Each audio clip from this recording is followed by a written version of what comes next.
In the first part of Lester Holt's report here tonight, the landing gear on a 767 wide-body flying from Newark to Warsaw refuses to come down.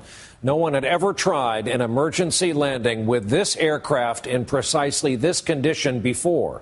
Some of the passengers realized just how dire the situation is, including an American named Greg Cohen, who sends a final goodbye to his wife and children on his cell phone. Here now, Lester Holt resumes his report.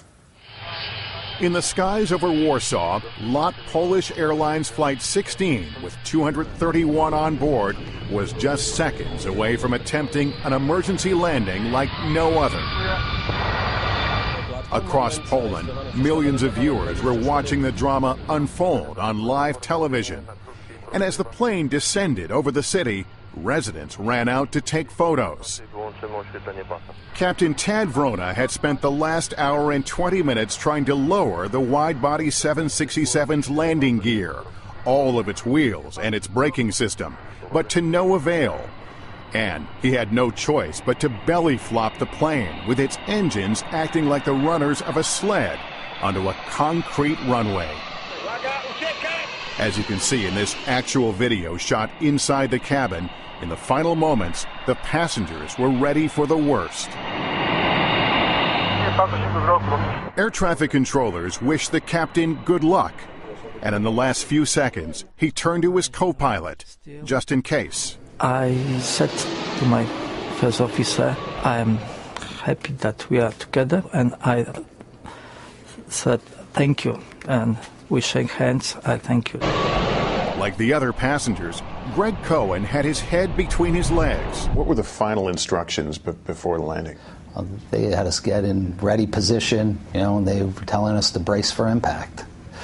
Praying to God that everything was going to be okay. And I'm just saying to myself, okay, get ready, get ready, get ready, bracing for impact.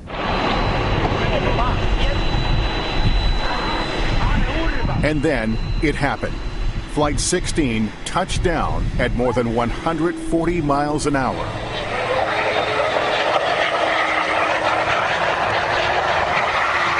This is the moment of contact on the runway, shot from inside the cabin.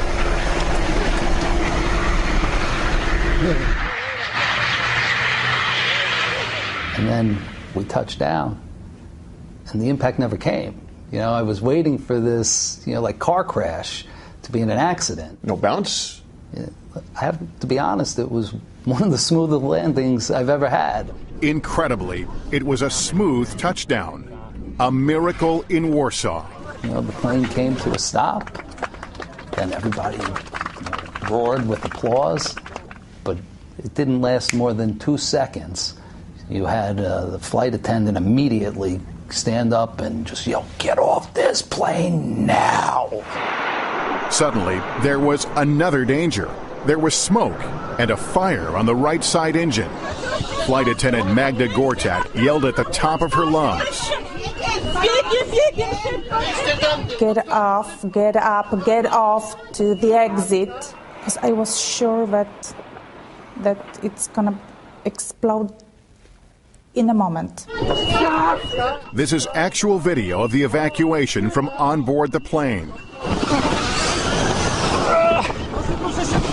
Passengers rushed for the emergency slides, and a few fell as they tried to run away.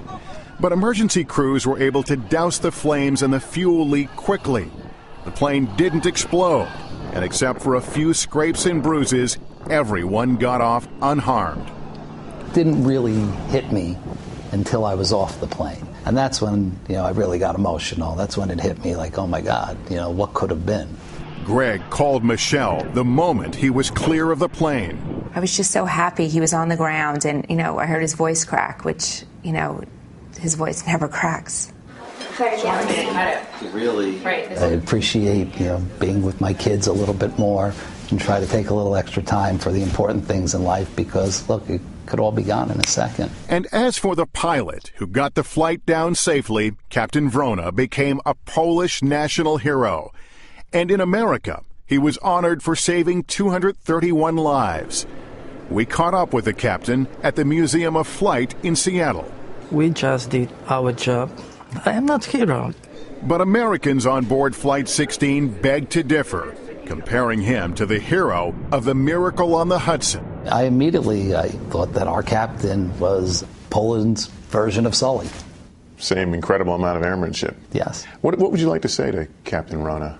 I want to say thank you. You know, if it wasn't for him, maybe 230 plus people wouldn't be here right now, and I'm forever indebted to him for that. Incredible story. Our thanks to Lester Holt for that. And by the way, the investigation into what went wrong is still going on. There's more information about that on our website.